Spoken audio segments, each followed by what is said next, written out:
Salut. Ça fait longtemps. Je sais pas si vous regardez le même genre de chaîne de mécanique que moi sur YouTube, mais si vous écoutez Farine de Blé, qui est quand même une super chaîne, du moins un bon contenu, il dit tout le temps une expression et j'ai pas envie de lui voler, mais en même temps elle correspond bien à la situation. Quand il dit tout le temps on va pas se mentir, mais des erreurs vont être commises, bah, on va pas se mentir, mais des erreurs vont être commises dans cette vidéo, plein. Donc cette vidéo, elle va parler de lui évidemment, et de ce que j'ai fait sur une journée complète pour remonter une bonne partie du moteur. Ça a été compliqué de rassembler 50 plans vidéo et une journée de montage pour en faire une vidéo de moins d'1 heure. Sachant que du coup il n'y aura pas tout, parce que sinon non, il va y avoir trop de pertes. Donc tout ce que je peux vous dire, si vous regardez cette vidéo en entier et que ce sujet vous intéresse, bonne chance.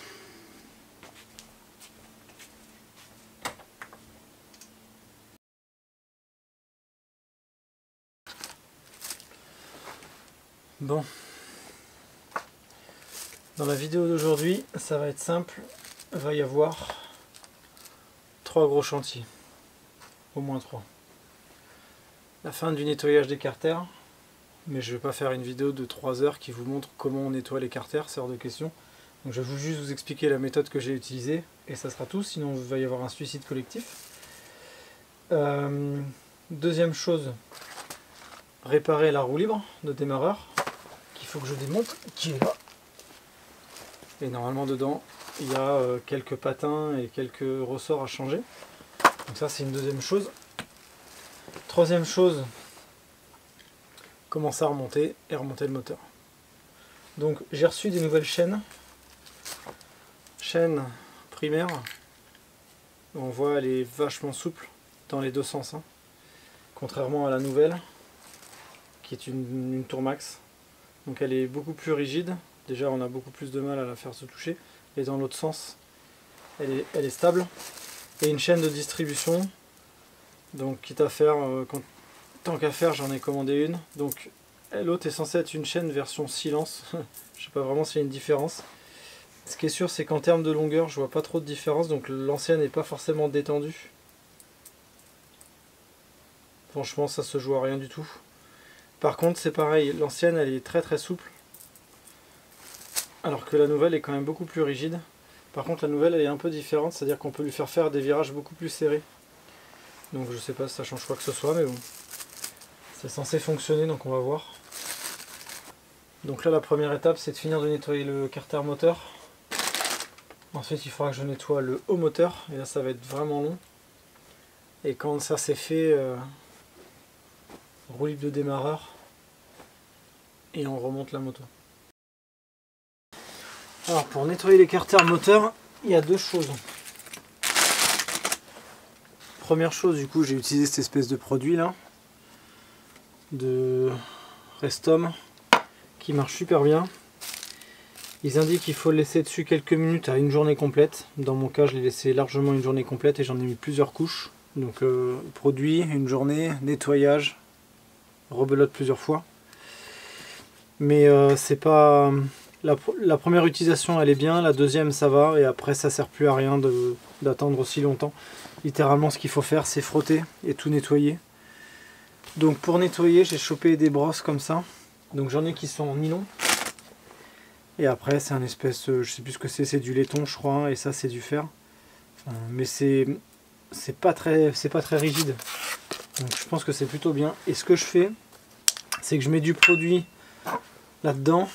Et en gros, je frotte avec du produit. L'avantage, c'est que ça décolle assez facilement. Et très vite, en grattant, ça agit avec la peinture. Et ça décolle la peinture super vite. C'est juste que c'est super long parce que ce genre de pièce, c'est quand même gros. Il y a des recoins absolument partout. Donc c'est un peu pénible, mais bon. Ça sera pire, je pense, sur le haut moteur. Donc là, vous voyez, rien que de mettre un peu de produit avec ce genre de brosse, ça vire tout. Donc il faut faire ça et après nettoyer. Il faudra que je dégraisse et comme ça, quand il sera remonté, ben, on pourra le repeindre. Bon, j'ai réussi à nettoyer le carter. J'ai fait au mieux, hein. C'est très complexe, mais c'est quand même pas mal.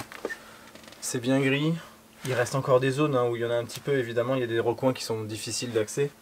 Et puis il y a des endroits, c'est dur à gratter. Bon, j'ai une zone où c'est vraiment... Il y a de la saleté en plus, donc il faut que je dégraisse. Et globalement, c'est quand même plutôt pas mal. Ça a vraiment enlevé 95% du truc.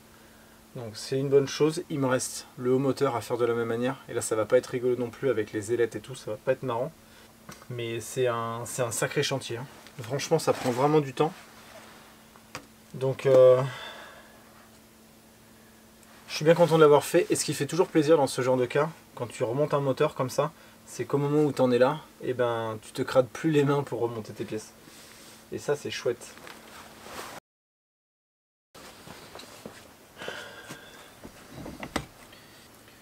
On va s'occuper de la roue libre de démarreur. On va enlever les engrenages, l'entretoise. Ça se démonte en deux et on va démonter ça. Alors, on démonte en deux. On a cette partie qui s'enlève. Et du coup, il nous reste ça. Donc là, dans un sens, ça force, ce qui est normal. Et dans un sens, ça force pas. Donc j'ai acheté le kit. Il y a 3 vis en 6 pans à vous virer. Et on devrait pouvoir l'ouvrir et regarder à l'intérieur. Donc c'est du 6. Donc...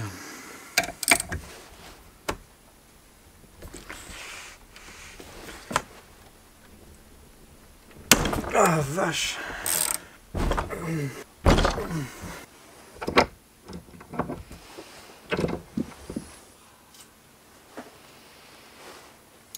Ok. Alors, donc, si on voit, il y a la couronne ici, les 3 vis, et du coup, là, il y a un ressort avec un petit galet qui tient ça, qui se met là. Et dans le kit, on nous donne les nouveaux galets, des nouveaux ressorts et ces petits trucs de maintien tout au bout. Donc, on va regarder ce que ça donne. Après, je n'ai aucun moyen de savoir si cette moto a déjà été réparée à ce niveau-là. Est-ce que ça a été réparé à 40 000? J'en sais rien. Je pense pas. Ce qui est sûr, c'est que c'est un kit qui vaut 30 balles. Et s'il faut démonter toute la moto pour le changer, tant qu'on y est, on va le faire. Donc on enlève le galet. On a le ressort. Je pense que la différence, ça va être là. Le ressort il est super court et l'embout il est lisse, alors que ça c'est un caoutchouc. Et regardez la différence de longueur du ressort. Je pense qu'ils ont cherché à le rendre plus rigide. Ce qui veut dire que du coup si on le met là, on le met dedans. Pendant qu'on met le galet, on voit la différence. C'est plus fort. Celui-là il va moins au fond. Il est fort aussi mais il va moins au fond. Donc on fait pareil sur les autres. Du coup, là c'est monté. Ah oui, il y a aussi un truc que j'ai oublié en fait. C'est qu'il faut les pousser. En fait, pour le remettre, donc là on met les vis en face, sauf qu'en fait il faut les pousser. Pousser par là, pousser par là, pousser par là. Il faut les pousser vers l'intérieur. Donc tu le pousses vers l'intérieur, tac, tac, tac, tac, tac, tac. Il faut les pousser côté du ressort. Et quand on les pousse côté ressort, ça la débloque la roue. Et dès qu'on commence à la faire tourner, elle bloque. Parce que ceux-là ne peuvent pas reculer. Par contre, si on les pousse, on peut le faire tourner en marche arrière. Et dès qu'on le fait tourner, tac. Donc je pense que le problème, c'est que ça doit prendre de l'usure. Et quand ils arrivent en butée, à mon avis, après c'est foutu. Donc on remet ça là.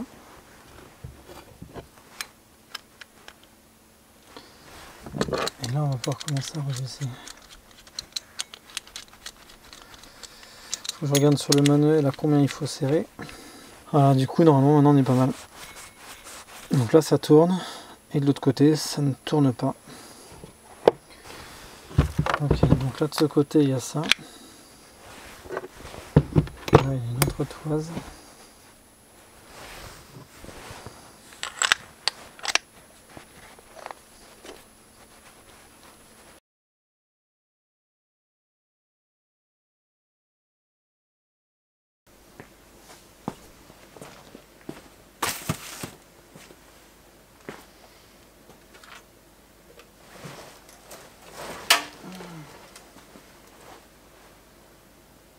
Une journée. Aujourd'hui, j'ai ma journée pour moi pour faire juste ça. Bon, on est d'accord, c'est le bordel, hein, mais il faut que j'y remédie aujourd'hui à ça. Si vous voyez là, par rapport à ce que vous venez de voir juste avant, il n'y avait pas ça qui était remonté en fait. Je l'ai fait en offline et je montrais un truc à mon fiston. Enfin bref, je voulais tester juste vite fait la chaîne, voir 2-3 trucs, mais aujourd'hui, mon but initial c'était de me dire je remonte le bas moteur. Je le referme, je nettoie le plan de joint, je mets le truc, je remets tout ce qui est dedans, je le referme. Et comme ça je peux m'occuper de la culasse. Sauf qu'en fait j'ai eu des commentaires assez intéressants sur la chaîne, mine de rien, où on me dit tu devrais mesurer ci, mesurer ça, mesurer ci. Bon, qu'on se le dise, il y a des trucs que je ne pourrais pas changer sur cette moto, hein. Les segments par exemple c'est entre 50 et 60 € le piston. Je suis désolé les mecs, hein, j'aimerais bien faire la réparation aux petits oignons, mais en fait à un moment donné malheureusement c'est que je peux pas non plus tout acheter comme ça, c'est pas fonds illimité, hein. Donc sauf si quelqu'un veut me donner 300 balles, les segments ils vont revenir en l'état, bref.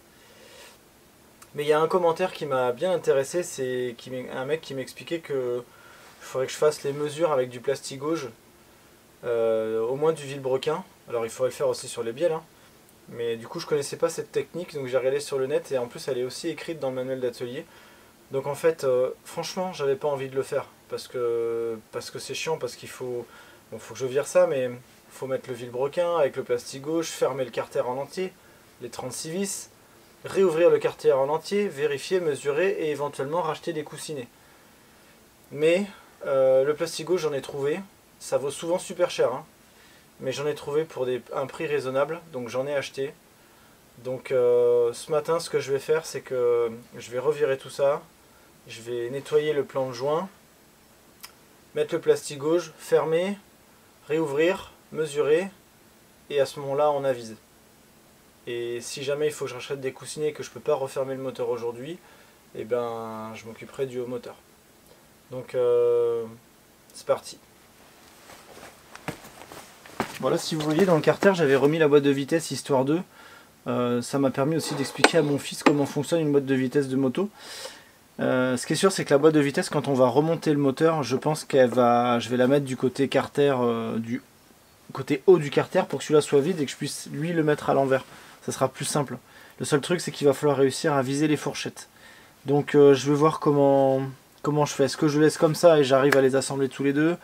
Est-ce que je mets ça dans l'autre? Bon, on verra. Ce qui est sûr, c'est que là, du coup, on va la virer pour nettoyer vite fait le carter ici, là. Et puis, comme ça sera fait. Autre morceau, c'est pas le même poids.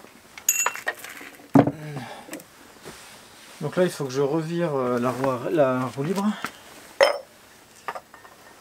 pour pouvoir ressortir le vilebrequin pour le plastique gauche. Donc la roue libre de démarreur, il faut enlever la petite roue là de la roue crantée qui tient sur lequel le démarreur se fixe. En tout cas, ça m'a permis de voir, vous voyez, ça là, la chaîne elle est super bien tendue maintenant. Ça c'est la nouvelle. Après à virer c'est pas compliqué, hein. Il y a juste à virer, en virer l'anthrax hein, et ça sort tout seul. Hein. Donc c'est pas bien compliqué. Donc il y a une entretoise. Ensuite on peut l'enlever. Là il faut pousser l'axe principal.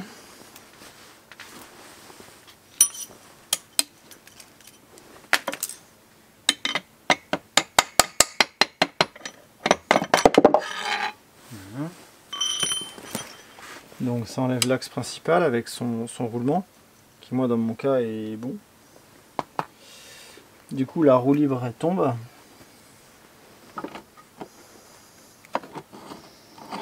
Du coup on peut enlever la roue libre, d'accord, que j'ai réparé l'autre jour. Et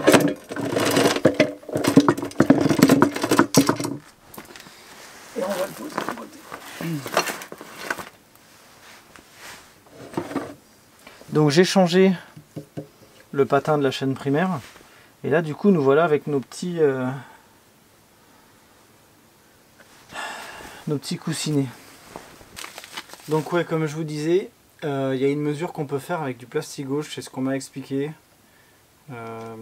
qui permet de mesurer en gros le jeu qu'il y a entre le vilebrequin et les coussinets. Alors normalement le vilebrequin il faut aussi le vérifier, c'est-à-dire qu'il faut vérifier qu'il est bien rond et qu'il n'est pas ovalisé à un endroit. Donc ça il faut le faire avec du matos que je n'ai pas, donc je ne vais pas le faire très honnêtement. Donc cette méthode là de plastique gauche on peut le faire ici, on peut le faire sur les bielles. Donc je vais vous montrer le process en gros en même temps. Et voilà, donc j'ai été acheter ça la semaine dernière. Je me suis dit merde, ça va me retarder sur mon remontage. Mais bon, quitte à ce que le moteur soit ouvert, ça se tente. Ça ressemble à ça. Il y a des bandelettes de tailles différentes. Celle-ci, c'est une bandelette qui va de 0.025 à 0.076, qui logiquement correspond aux cotes que moi je suis censé mesurer. Donc ça ressemble à ça. Il y a souvent ce modèle-là qui est vert ou rouge. Et un autre modèle qui lui a plusieurs fils qui sont coupés à une certaine longueur, fournis avec une petite règle. Donc là en gros le fil est dans la règle. L'idée c'est de découper un morceau du fil qui est à l'intérieur de la même largeur que votre coussinet et d'en poser un sur chaque coussinet, que d'un seul côté, hein, pas de chaque côté du vilebrequin. On en pose un à chaque, on pose le vilebrequin dessus, on referme le carter parce que c'est lui qui serre le vilebrequin dans mon cas, ce qui est dommage. On ne touche surtout pas au vilebrequin, il ne doit surtout pas tourner, donc il va falloir que je fasse gaffe à ça, c'est ce qui va être le plus relou. Et on le réouvre. Quand on le réouvre, on vire le vilebrequin et on regarde. Ce qui se passe, c'est que le fil qui est à l'intérieur va s'écraser sur les coussinets. Donc il faut faire attention, il faut bien les poser à un endroit qui n'est pas pile poil sur un trou où il y a la lubrification qui arrive. Ça serait con de le boucher. Donc on va se mettre entre les deux. Ce qui se passe, c'est qu'après, du coup, le fil s'écrase. Et avec la réglette, on mesure l'épaisseur du fil écrasé sur chaque coussinet pour avoir une cote. Et ça nous donne en gros la cote qu'il y a sur l'espacement qu'il y a en gros entre le vilebrequin et les coussinets. Et en fonction de ça, on peut repérer avec les couleurs qui sont sur les coussinets ou c'est écrit quelque part sur le carter, il y a une méthode de calcul qui permet de savoir s'il faut en changer par une épaisseur plus grosse, logiquement plus grosse, hein, jamais plus fine parce que le jeu va dans ce sens là, s'il faut changer un coussinet ou deux par des plus gros. Donc ça c'est comme ça que ça fonctionne normalement. Normalement pour faire ce test on n'est pas censé avoir les bielles.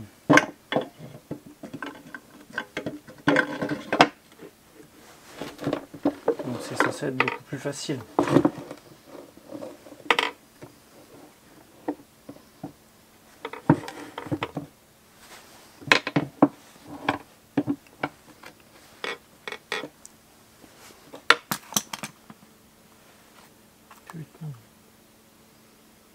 Alors c'est hyper fragile, hein.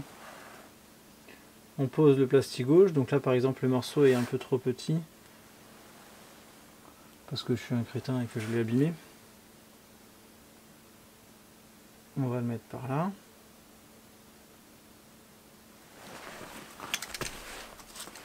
C'est vraiment très très fin, donc c'est très très fragile. Il n'y a pas d'autre mot, c'est hyper fragile. Alors, il y a un petit peu d'huile moi sur le bloc, donc c'est pratique. Ça permet que l'huile... Donc là, le plastique gauche est en place. Donc maintenant, il faut refermer le carter et le resserrer. Le but, c'est de le faire sans bouger le vilebrequin.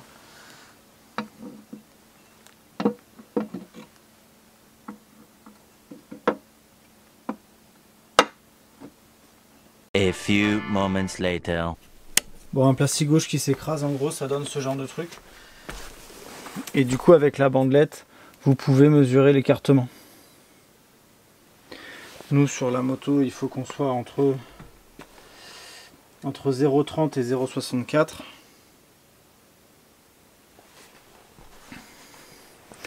Par exemple, celui-là, il est vers le 0,50. Celui-là, il est plus à 64. Bon, celui-là, j'ai du mal à le serrer. Bon, il y en a un que j'ai un peu bougé, en fait. Je pense que j'ai bougé le vilebrequin. Les autres sont entre soit 0,050 ou 0,064. Donc, on est encore dans la tolérance. On est un peu borderline. 0,64, c'est un peu borderline, mais c'est dans la tolérance. Donc côté vilebrequin, on est bon. C'est un soulagement. Ce qui veut dire une chose, c'est que...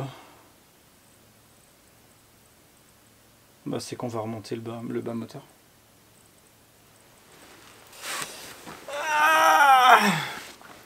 Bon, je vais être franc avec vous. C'est vraiment la journée de la franchise.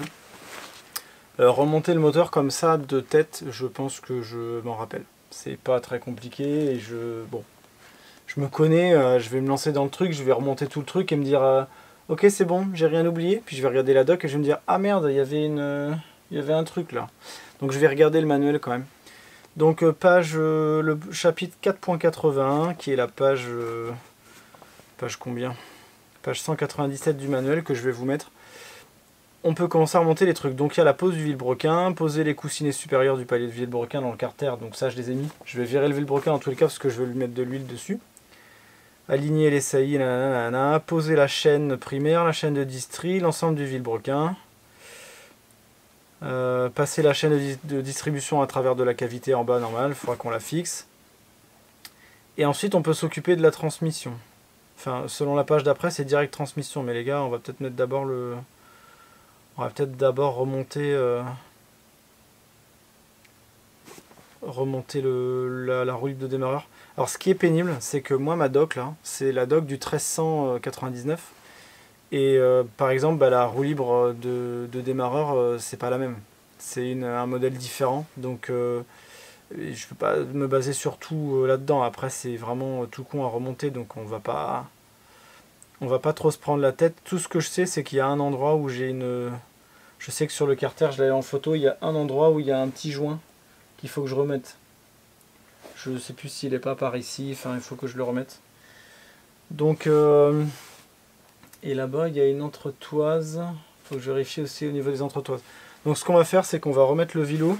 On va le sortir, je vais nettoyer le plastique gauche, mettre un peu d'huile un peu partout. On va reposer ça avec Toto, le truc de démarreur, là, je perds mes mots. Et puis une fois que ça sera fait, on va passer à la suite. Putain, faut pas que j'oublie ça. Donc le vilo. Dans la chaîne primaire, je peux vous assurer qu'on voit la différence. Hein. Autant la chaîne de distri, je suis pas convaincu qu'il fallait la changer. Bon, c'était vraiment la moins chère, donc à la rigueur, bon. Quitte à en acheter une, autant en acheter deux. Mais qu'on se le dise, la chaîne primaire, la différence elle est flagrante, quoi. Donc elle, il faudra qu'on la cale. C'est pas évident à remettre un vilebrequin, qu'on se le dise.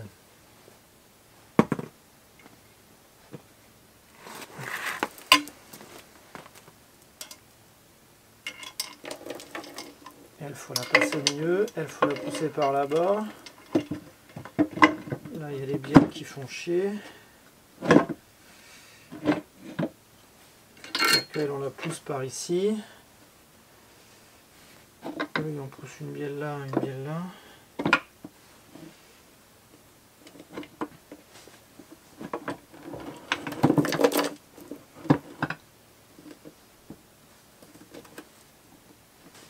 Puis c'est une pièce qui est juste lourde en fait. Donc là, je mets les bielles en haut en bas. Donc la roulite de démarreur, c'est pas forcément compliqué non plus, il faut juste, donc on top chaîne primaire.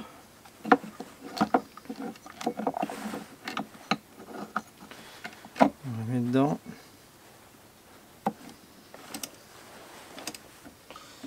Il faut juste après la mettre dans l'axe. Donc il faut remettre ça ici.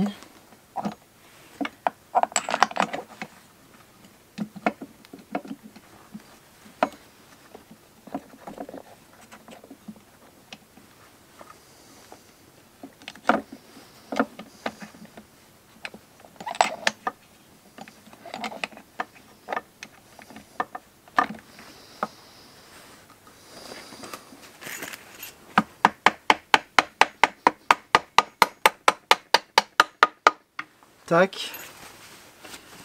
Donc là elle rentre, elle arrive de l'autre côté.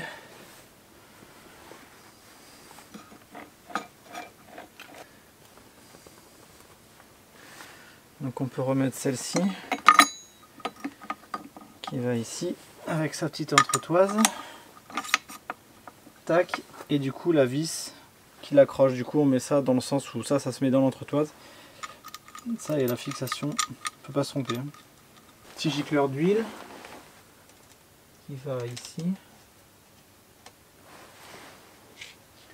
qui du coup est tenu par cette pièce.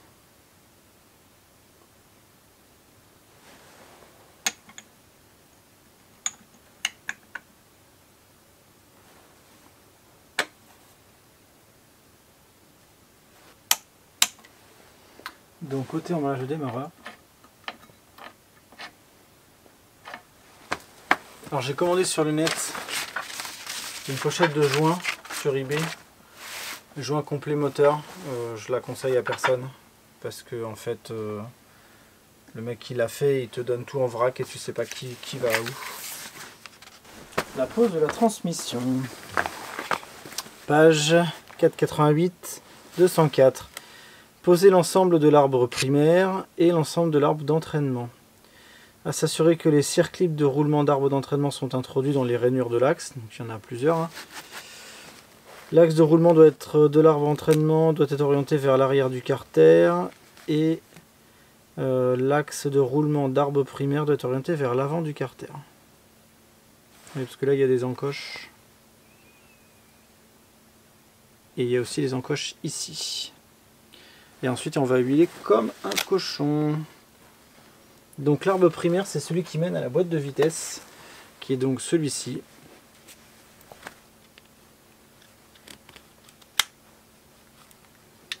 Dans mon cas, je ne l'ai pas démonté en entier, mais j'ai regardé, les roulements ont l'air bons en tout cas. Donc ce qu'il faut c'est le remettre, donc lui il a un téton vers le bas, et lui il doit avoir un téton sur le côté que je ne vois pas. C'est-à-dire que ce roulement là il est censé avoir une rainure, mais ça je pense que ça doit être une modif entre la nouvelle et l'ancienne, parce que moi j'ai pas de... Déjà moi par rapport à la photo, le circlips il est plus côté intérieur, alors que sur la photo il est à l'extérieur et je n'ai pas ce truc. Par contre il faut bien viser celui-là.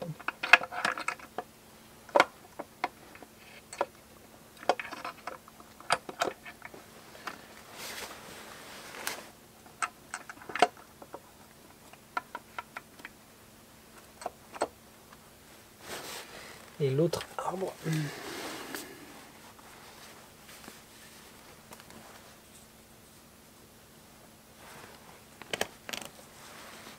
Peut-être des joints spi là que j'aurais dû changer quand même. Donc lui il a une encoche qui va par là. Là j'ai aussi un circlip en demi-lune.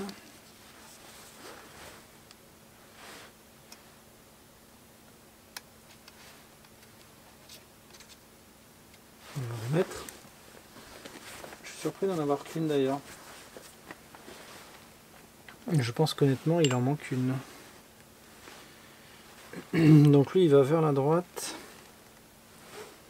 Et lui il va vers le bas.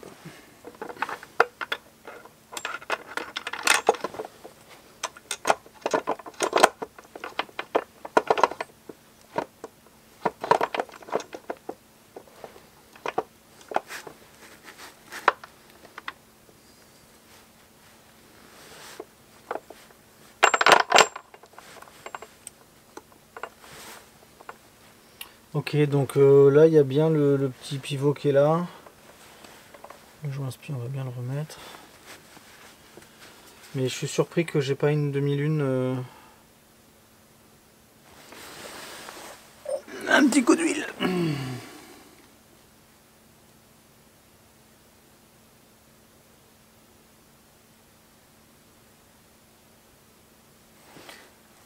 Alors, montage du carter de Villebrequin, lubrifier les demi-coussinets, appliquer l'étanchéisant, donc c'est la pâte que j'ai achetée. Ne pas laisser l'agent d'étanchéité entrer en contact avec la rampe de lubrification ou les demi-coussinets de palier de Villebrequin. Ne pas appliquer d'agent d'étanchéité à moins de 2-3 mm des demi-coussinets du palier de Villebrequin, donc on va s'arrêter bien avant. Bon, j'ai la vraie pâte officielle qu'il faut pour faire le joint. Je l'ai trouvé sur un prix très raisonnable sur eBay, donc je me suis dit bon, on va acheter le vrai truc. En plus le tube est assez gros, il fait 250 grammes, donc il y a de quoi en faire. Normalement selon le manuel il faut faire l'inverse, il faut mettre la boîte de vitesse dans le carter supérieur, et c'est le carter inférieur qu'on met sur le supérieur. Le truc c'est qu'il faut, viser les fourchettes, et il faut la mettre au point mort et viser les fourchettes. Mais c'est pas forcément évident. Donc je vais essayer de tenter dans ce sens là. A noter qu'il y a un joint ici. Donc j'en ai un neuf, mais il y a un joint ici. Je pense qu'il doit y avoir une remontée d'huile par là, parce que de toute façon on voit que ça remonte, ça arrive par ici, là où il y a le filtre à huile, ça remonte ici, là ça va sur un boulon de vérification de pression. Bon là ça redescend ici, et dans le carter moteur, je sais pas trop où ça va. Bon bref, donc on va mettre la pâte. Je vais essayer d'en mettre mais pas trop, pour pas que ça aille vers l'intérieur. Alors les endroits où j'ai rien ici, je m'en fous un peu, mais bon, on va voir. On s'arrête avant parce que j'ai pas envie d'en mettre sur le... Comme ils disent, il faut s'éloigner des coussinets de Villebrequin. Donc on va s'arrêter bien avant.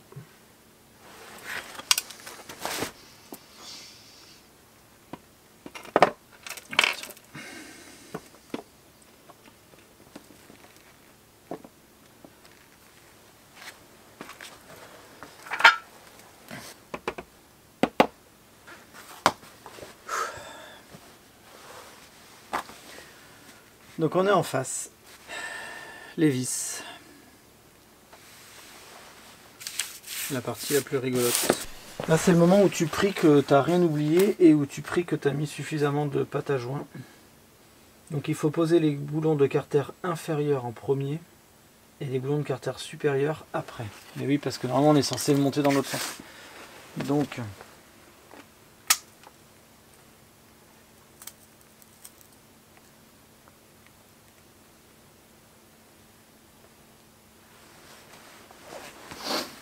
on va mettre sur le côté. Et puis voilà, donc il faut serrer tous les boulons en M10 à 35, les boulons en M8 à 24 et les boulons en M6 à 12. A few moments later. Carter moteur, revissé. Bon, la caméra s'est arrêtée avant la fin, mais c'est revissé. Du coup, il y a quelques décalages entre l'exemple du 1300 et celui-là au niveau des vis, mais après tout est écrit sur le carter et vu que j'ai viré la peinture, c'est facile à voir. Donc maintenant, globalement, ce qu'il nous reste à faire, c'est que je pourrais m'occuper du carter inférieur, c'est-à-dire la partie crépine d'huile et tout, mais je le ferai plus tard parce que l'avantage c'est qu'il est bien à plat. Donc on va le reposer ici, je vais m'occuper de nettoyer les pistons. pour pouvoir les réinstaller, de nettoyer le plan de joint de ce côté-là. Et une fois que ça c'est fait, je vais essayer de voir pour réinstaller la partie du moteur là qui va côté piston. Et après on pourra s'occuper vraiment du haut moteur. Bon, j'ai nettoyé les pistons du mieux que j'ai pu, hein. C'est pas idéal mais c'est mieux. Globalement ça a enlevé la calamine, surtout dans les crevasses là qui sont pour les soupapes. Donc là maintenant ce que je voudrais faire c'est les remettre en place. Donc j'avais laissé le circlip, l'espèce de collier qui est à gauche. Il faut juste que je remette un à droite, donc j'en avais acheté des neufs au cas où. Donc l'idée c'est de remettre ça, comme ça après je peux voir pour remettre les vis de la culasse et descendre la partie, on va dire là où il y a les cylindres du moteur. Donc il faut que je regarde un petit peu les pièces que j'avais achetées, que j'avais prévu de changer et voir comment on s'arrange. Parce que j'ai quand même quelques entretoises, quelques trucs, donc il faut que je fasse le point sur ma commande Yamaha. Mais je vais commencer déjà par mettre les pistons pour voir. Par contre je vous invite à cacher l'intérieur du moteur pour essayer de ne pas faire tomber ça dedans.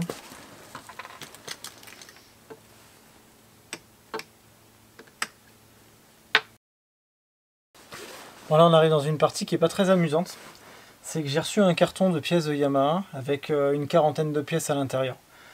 Donc j'avais imprimé tous les schémas comme ça qui viennent du site de Yam avec les pièces en disant en stabilotant, celle-là je m'en rappelle, il faut que je la change, celle-là il faut que je la change, etc. En faisant ma commande. Donc 500 balles de commande plus tard, je me retrouve avec un carton et plein de pièces. J'avais reçu une facture et je me rappelle qu'ils avaient gribouillé des trucs dessus et sur le coup... là franchement, la grosse bague c'est que je remets pas la main dessus. Non, la facture je l'ai sur le net, mais ils avaient gribouillé les trucs dessus que j'ai pas tilté sur le moment. Et impossible de remettre la main dessus. Bref. Je me suis dit c'est pas grave, toutes mes pièces elles ont des étiquettes Yamaha, ça va être facile à repérer. Et là je me rends compte qu'en fait non, c'est ça les gribouillis. C'est que toutes les pièces sont toutes emballées dans des trucs Yamaha avec le même numéro de référence qui est je pense le numéro de référence de la moto. Et c'est tout. Et un petit numéro écrit à la main. Et en fait, qu'est-ce que je me rends compte, c'est que la facture, si je dis pas de bêtises, ils avaient écrit les numéros de référence avec des chiffres à 10 chiffres ou 15 chiffres là, de Yamaha. Et ils avaient écrit à côté une référence qui m'avait écrit sur les pochons pour savoir quelle est la pièce. Ce que je n'ai plus. Ce qui veut dire que là, je viens de prendre mes feuilles une par une au sol en me disant ok, j'avais ces numéros de pièces là, ça ressemble à ça la pièce. J'en avais X, donc par rapport à ce que j'ai reçu, ça peut être que celle-là. Et en repérant les pièces que j'ai, il y en a certaines, elles sont faciles à repérer. Donc je viens de m'amuser à valider ma commande, ce qui est bon, j'ai tout ce qu'il me faut. Nickel, je crois qu'il manque un joint de la commande. Mais je m'en fous parce que c'est le joint de la pompe à huile et du coup j'en aurais pas besoin. Et là du coup j'arrive à l'étape marrante de me dire ok, sur le carter moteur que j'ai remonté tout à l'heure, j'avais deux... goupilles de centrage que j'avais commandé au cas où mais je les ai pas changées parce qu'elles sont bonnes. Donc logiquement on est pas mal. Par contre on arrive à la partie rigolote qui est au niveau de tous nos goujons. Et là je vais vous rapprocher la caméra et je vais vous expliquer mon dilemme et on va rigoler. Il y a un truc vite fait pas trop rigolo avec les goujons, c'est que moi j'ai récupéré tous ces goujons là sur la moto. D'accord ? Et quand je les ai virés, je les ai virés dans l'ordre qui sont venus. Hein. C'est-à-dire qu'il y en a certains, ils sont restés sur le moteur, d'autres qui sont venus tout de suite avec la culasse. Certains, vous voyez, il y a encore le truc au bout, il est impossible à virer. Donc je m'étais dit, c'est pas grave, on va changer. Mais on va changer le plus possible sans tout changer, quoi. Quelle est la grosse blagounette ? Eh ben, c'est qu'en fait, je me rends compte que c'est pas tout à fait les mêmes. Selon le moteur de la 1300, en espérant que c'est les mêmes pièces, mais bon, ça correspond par rapport au schéma. Le moteur de la 1200, ils expliquent qu'il y a 12 goujons et qu'en fait, il y a 3 ou 4 références différentes. C'est-à-dire qu'il y a le numéro 10 où il y en a 2 sur l'extérieur à gauche, le numéro 5, 2 sur l'extérieur à droite. Ensuite, vous avez un numéro 8 qui apparaît 5 fois, 6 fois. Et ensuite, vous avez un 7 et un 6. Ce qui veut dire qu'on se retrouve avec un certain nombre de vis qui sont différentes. Par exemple, On prend celle-ci, elle est bombée sur le bout. Et c'est la seule qui est bombée sur le bout. On prend les comme ça et des comme ça. On voit que le filetage n'est pas de la même longueur, sauf si on le retourne. Mais il n'est pas non plus de la même longueur. Donc en fait c'est le bordel. Ce qui fait que ce que j'ai fait, c'est que je me suis amusé à me dire, bon, on va essayer de retrouver les couples et ceux qui sont les mêmes sur le bloc. Ça c'est un premier format. Ça c'est un premier format. Il y en a qui sont bloqués, donc tes chocolats, tu sais pas ce qui est au bout. Ça c'est pas tout à fait le même. Celui-là c'est pas tout à fait le même. Celui-là non plus. Alors ces deux-là sont pareils.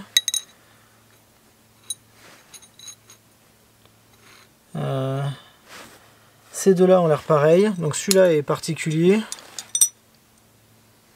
Tu vois un peu la blague. Donc déjà ce qu'il faudrait c'est que je débloque les 4. Donc ce que j'ai fait c'est que je me suis dit bah, je vais en commander plein. Je sais que j'en ai qui sont encore en bon état. Ceux-là par exemple je le change, celui-là je le change, celui-là je le change vu l'état. Donc je savais que j'en avais quelques-uns qui étaient bons et d'autres qui ne l'étaient pas. Donc je suis parti dans l'idée de me dire j'aurais pu tout racheter mais ça vaut 15 balles pièce quand même. Donc il y en a 12, fais le calcul, ça va vite. Hein. Donc je me suis dit on va essayer de faire avec ce qu'on a en choisissant les bons. Donc j'ai commandé des pièces qui sont des numéros qui me paraissaient bizarres. Où je savais pas trop si c'était les bons. Donc j'ai commandé... Je sais même plus ce que j'ai commandé en fait. J'en ai commandé combien? J'ai commandé par exemple celui-là. Qui est le A7.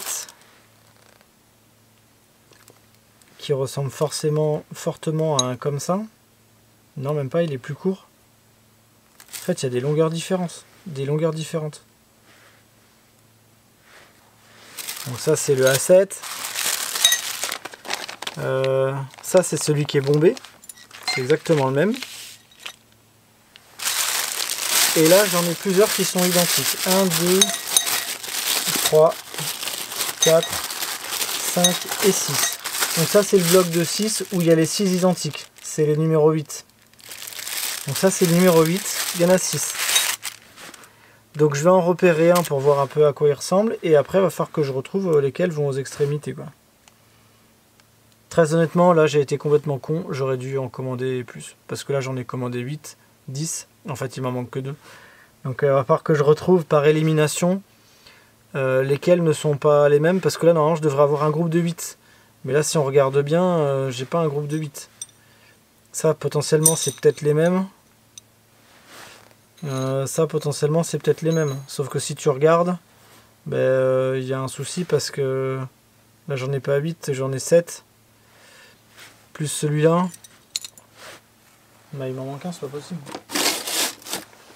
1, 2, 3, 4, 5, 6, 7, 8, 9, 10, 11, 12 sauf que là au niveau du groupe on est censé avoir le 6 et le 7 qui sont différents et deux groupes différents, donc ça c'est forcément le 6 ou le 7 parce que c'est le même que celui-là. Je dois encore en avoir un qui est différent dans le lot, et après je dois avoir deux groupes de 2. Donc peut-être que ceux du 5 et ceux qui sont à l'extrémité, c'est ceux-là. Et ça, je pense que c'est tous ceux qui sont au milieu. Et on voit de toute façon, vu la gueule, je pense que c'est ceux qui prennent l'huile, et qui sont aujourd'hui gainés avec un truc. Donc ce qu'on va faire, c'est qu'on va essayer de virer les chapeaux. Les rondelles, j'en ai commandé. Je vais essayer de virer les chapeaux, et on va essayer de mieux les trier. Bon, je viens de passer un petit moment là à faire la petite analyse. Ce que je peux voir, c'est que j'en ai qui sont plus courts, d'accord? Qui sont comme ça. Ceux-là, ils sont tous de la même taille, ils sont plus courts. Et j'en ai 4 qui sont identiques globalement et qui sont un petit peu plus longs. Et sur mon plan, j'ai que les 10 et les 5 qui sont les vis à l'extrémité, les goujons des extrémités qui sont en double, par paire. Donc pour moi, ça c'est forcément les extrémités. Et vu que je vois pas de différence entre les deux, je sais pas pourquoi il y a deux refs. Je vérifierai l'épaisseur, mais globalement, donc ça je sais que c'est mes extrémités. Et c'est ceux que j'avais prévu de garder parce qu'ils sont en bon état. Ceux qui sont abîmés, les 8, ceux qui sont en groupe de 6, où il y en a 6 du coup, les 8 c'est les numéros 1. J'en ai 6, je les ai achetés, ils sont 9. Donc ceux-là c'est bon. Du coup il me restait juste l'intégration du numéro 6 et du numéro 7 sur le schéma qui sont... Ces deux-là que j'ai commandé, un qui a une boule au bout et l'autre qui n'en a pas.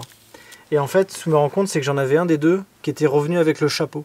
Et quand je regarde mes vidéos et mes photos, eh ben, celui qui est venu avec le chapeau, c'est en fait celui-là, et qui est du coup à droite. Donc il est sur le schéma, il est côté admission, il est là. Donc je sais que c'est le numéro 7. Donc par élimination, je sais que celui-là c'est le 6. Donc globalement, je sais que ça dégage. Et en gros, je réutilise que ces 4 là, qui sont... bon, celui-là il est un peu marqué parce que c'est moi qui l'ai marqué en sortant. Mais tu vois, ils n'ont pas de rouille. Alors que les autres, il y en a certains là, ils étaient dans un état. Et je pense que c'est pour ça que les nouveaux, ils arrivent avec un espèce de joint tout autour. Ça va être pour les protéger. Donc voilà. Donc là on est bon. Ça c'est rondelle, j'en ai acheté d'autres. Donc pour cette partie là on est pas mal. Ce qui n'est pas une mince affaire.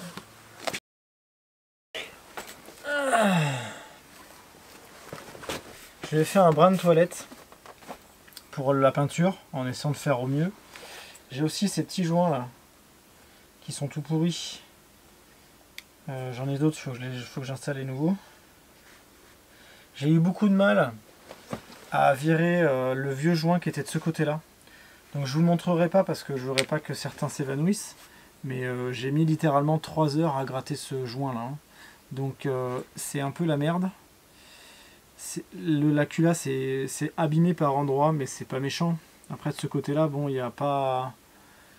C'est pas vraiment un gros problème. Pour le moteur en tout cas, c'est pas un vrai problème. Donc ce qui est sûr, c'est que là je dois mettre un joint que j'ai. Mais ce côté de culasse, je vais lui mettre un petit peu de pâte à joint. Je sais, c'est peut-être pas une bonne idée, peut-être qu'on va me dire qu'il faut pas le faire, mais vu qu'il est pas très clean, en plus du joint, je vais mettre un léger filet histoire de choper un peu les aspérités que le joint n'arriverait pas à épouser. Je préfère faire ça que de tenter de le réinstaller, de me dire oups quand il sera réinstallé. Donc je vais changer les petits joints qui vont là pour les chemises. On va mettre un petit peu de pâte et on va poser le joint sur le moteur et on va voir. Donc je vais reprendre la même pâte que le carter, je ne vais pas chercher à comprendre. Et le joint qui va dessus. Donc le joint qui va dessus est ici. Qui va comme ça. Cette vis, j'en avais commandé une autre, mais en fait je vois qu'elle est tellement bien en place et qu'elle n'est pas abîmée, on va la garder. On va d'abord aller chercher les 4 joints pour ne pas les oublier. Bon, mine de rien, j'ai acheté quand même quelques pièces pour cette partie-là. Donc j'ai acheté, ça c'est pour le dessus, il y a les douilles de centrage, etc. Il y a quelques trucs, plus les joints d'huile. Et le dessous, ok, j'ai bien le joint que j'ai, les 4 joints qui vont autour, que j'ai reçus. Donc ça c'est pour le dessus. Pour le carter, en plus des goujons, j'ai acheté pas mal de trucs. Donc j'ai acheté la durite là, derrière, là, le renifleur d'huile, je l'ai racheté. J'ai acheté du coup les 2 trucs de centrage. Il y en a un qui va là et il y en a un qui était ceux qui étaient dessous. Mais là j'en ai un, le numéro 4, il est x2.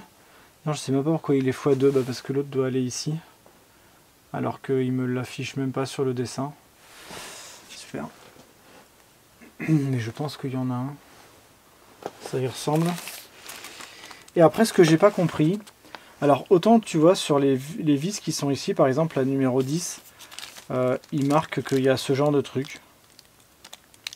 Mais d'accord, ok, super.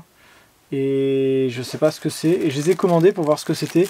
Idem sur la numéro 9, sur les vis suite, il marque ça. Et en fait, ça ressemble bien à ce qu'on a sur les goujons, donc je m'en servirai pas de celui-là. Mais par contre, pour la numéro 10, par exemple, il affiche ça. Alors j'en ai acheté qu'une. Si c'est la même taille, j'utiliserai peut-être l'autre. Mais je sais pas quel est l'intérêt. Pourquoi si courte? Pourquoi qu'à cet endroit? Je comprends pas trop. Donc là, ce qui est sûr, c'est qu'ici, hormis les douilles de centrage, j'en avais acheté 2 pour le dessous, mais du coup, je les ai pas changées. Et j'en avais acheté 2 pour le dessus, qui sont celles-ci. Moi, j'en ai mis 2, alors que là, sur schéma, il en met qu'un. On va savoir pourquoi, mais je pense vraiment qu'il y en a une ici et une là. Donc on va mettre ça, on va poser le joint et on va voir. Ok. Et là on est bien d'accord qu'on doit pouvoir en loger une ici aussi.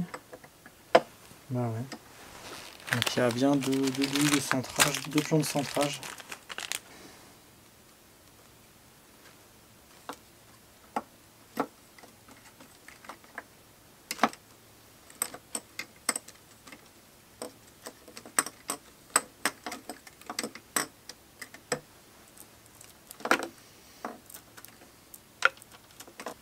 Lui de toute façon il était propre, il n'y a rien d'autre à prévoir sur celui-là. Il va juste falloir s'amuser à faire descendre les pistons. Et il faut que de l'autre côté du coup je mette un peu de pâte. Donc l'idée c'est de faire descendre ça là-dedans.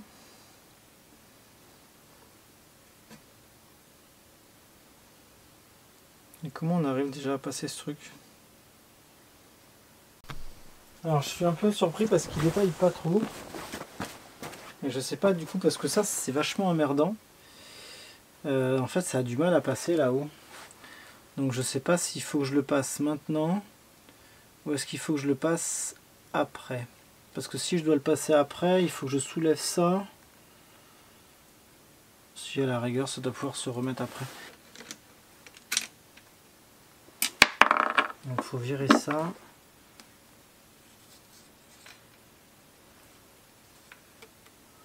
Ok, donc il y a juste ça et ça au-dessus avec la vis. Donc on va essayer de faire plutôt dans cet ordre là.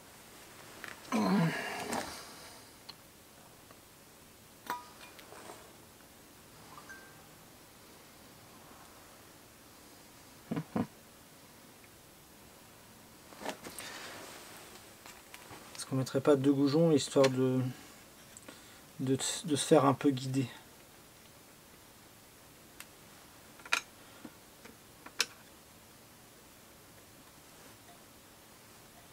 Ils sont pas vissés mais au moins ça guide. Comme ça va être galère.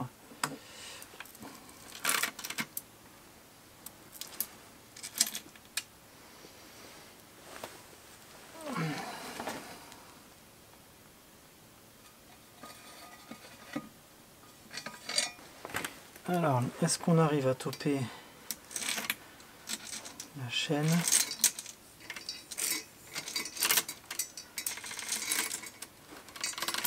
On va faire ressortir de l'autre côté.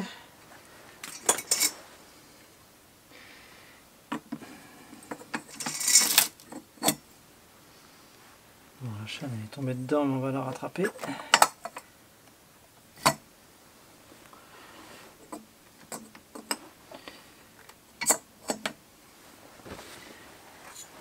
Donc là on va retoper la chaîne. C'est démarré. Donc là la blagounette, c'est de remettre les pistons.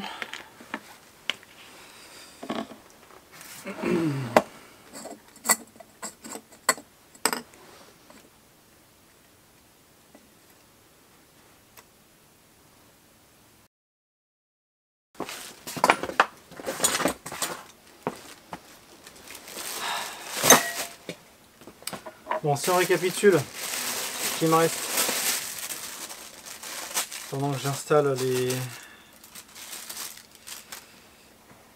les goujons, globalement, il me restera la pompe à huile, toute la partie sélecteur de vitesse, embrayage, vraiment la partie qui est dans la boîte embrayage.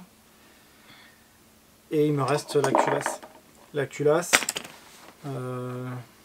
nettoyer les soupapes, roder les soupapes, changer les joints de queue de soupape, réinstaller les soupapes, remettre les ressorts, etc. Faire le jeu, alors on va remettre les pastilles que j'ai eu avec cette soupape là, et on la reposera. Et ensuite on mettra les arbres à cam, la distrie, enfin en gros il va falloir que je fasse le jeu aux soupapes sur la nouvelle culasse, vu qu'elle vient pas, voilà, c'est une autre culasse. Et puis après on devrait s'en sortir assez vite. Je suis content parce que c'est une bonne avancée aujourd'hui, mine de rien. Il y avait quand même pas mal de choses à faire. Et là ça a bien avancé. Donc je suis plutôt content. J'espère que j'ai pas fait de conneries. Ça malheureusement c'est le jeu. Hein. Donc je remets ça. J'espère que j'ai pas abîmé de segments. Et je pense qu'on va s'arrêter là pour aujourd'hui. Parce que si je me lance dans le haut moteur, j'en ai pour au moins 2 heures. Et là j'ai pas 2 heures devant moi. Je pense qu'on va s'arrêter là pour la vidéo d'aujourd'hui parce que mine de rien sinon ça va être long. Et puis ça me permet de prendre le temps de monter cette vidéo avant de pouvoir caler la séance culasse pour finir le remontage du moteur. Donc je pense qu'il va me falloir quasiment, il me faudra entre une demi-journée et une journée entière je pense pour terminer. Et il faudra que je commence à jeter un œil au cadre pour le nettoyer, voir s'il faut que je le repeigne un petit peu avant de remettre le moteur dedans. Et puis voilà. Donc je sais qu'il y en a qui vont me dire ouais, c'est pas bien, t'as pas changé, t'as pas vérifié les bielles, t'as pas changé les segments et tout. Voilà. Rappelez-vous les mecs que bah, malheureusement je peux pas non plus tout changer, ça a un coût. Hein. Donc je ferai une vidéo bientôt sur les coûts. Quand on arrivera à la fin du remontage moteur, je ferai une vidéo sur les coûts. Vous allez voir que mine de rien ça va vite. Et que bah, pour une moto comme ça, hormis la valeur sentimentale, ça vaut pas le coup. Hein. C'est purement pour le plaisir. Donc il faut trouver le juste milieu entre tout faire et faire ce qu'on peut faire. Donc voilà, mettez-moi un petit pouce bleu si vous avez aimé cette vidéo, ça m'aide énormément pour le référencement de la chaîne et puis ça montre que vous vous intéressez au projet et que voilà. N'hésitez pas à vous abonner à la chaîne, vous êtes 70 à 80% de gens qui regardent mes vidéos régulièrement mais qui ne sont pas abonnés à ma chaîne. C'est dommage pour pas rater la suite. Je pense qu'on se retrouve assez vite sur la suite de ce projet là et j'espère très vite un premier démarrage. Allez, ciao, bye.